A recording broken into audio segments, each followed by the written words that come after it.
opportunity. So my put the boot in goes out to you, Nick Kyrgios, you dork. Put the boot in! Yeah, well, my put the boot in was going to be to Nick Kyrgios, but the boat beat me on that one. But, yeah, I don't know if anyone's ever done it yet, but my put the boot in was to George Burgess. Because I think that eye gouging incident he had, I didn't follow the whole thing, but I didn't even see the game, but I saw the eye gouging thing, and I think, there's no place for that in our game, at any time, any place, for any reason, particular reason whatsoever. So that's my put the boot in to George Burgess. Put the boot in! I didn't see the game myself either there, Willie, but I have since seen that eye gouging incident, and I'll tell you what, we didn't we, Ra? We talked about it quite extensively, I think, on Wednesday on our halftime show on a Wednesday afternoon, and I tell you what, it was, I don't know, painful to watch.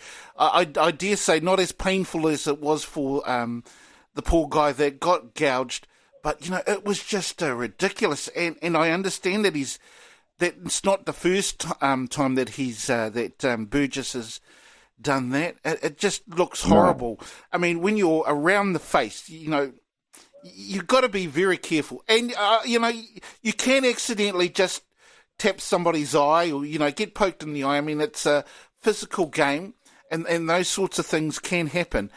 Even in non-contact sports, you can get accidentally flicked in the eye, but that looked like he was trying to rip the eye out of its socket, Willie? It just wasn't. That's it, man. It's terrible. No, it was terrible. It was terrible. And we did discuss that on Wednesday gone, didn't we, Ra? Oh, we did, Keithy, and what is it? Just putting a good fist into somebody's face. That's dirty using your blood. To do that, gouge somebody's eyes. That's below, anything you'd see in sport. At least, it's just a punch up is something you can sort of, maybe handle and call it even Stevens. But that's no need for that thing in any sort of game, eh? I completely agree. So, it looked like Papa at the Marae trying to get the last bit of bone marrow out of the neck chop.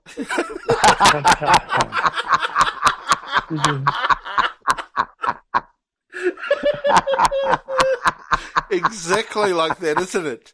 Exactly like that. It's just You're bloody hilarious. You've got an eloquent. Brother. You've just got such an eloquent way of putting things there, JT. Nick Kyrgios though, man, he's been. He's just been so drama. Man, he's just a drama queen, isn't he, JT? He is.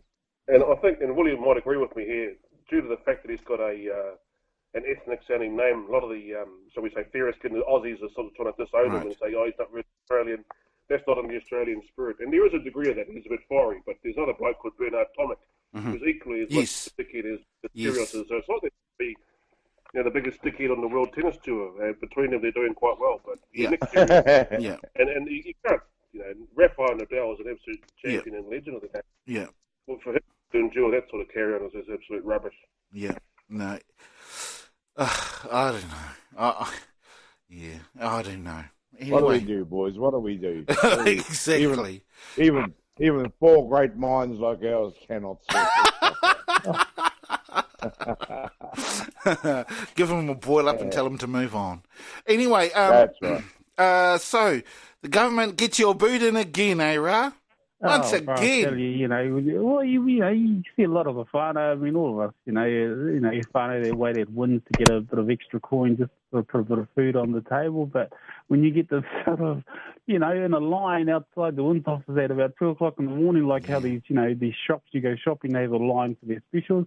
I mean, something's on like good here and Aussie and then when you hear stories like JT's, he's going over on a world trip, it's like, well, let's go to Oz and try and make some coin. That's why I say, they leave Wins alone and hit the road across the ditch here and do what Willie and JT do and a lot of our whānau, but sadly, you got to work and pay your dues over there. It's not as easy. So, it's better if they just stay and try and maybe knock on the door wins to get some more money, I suppose. Yeah, so.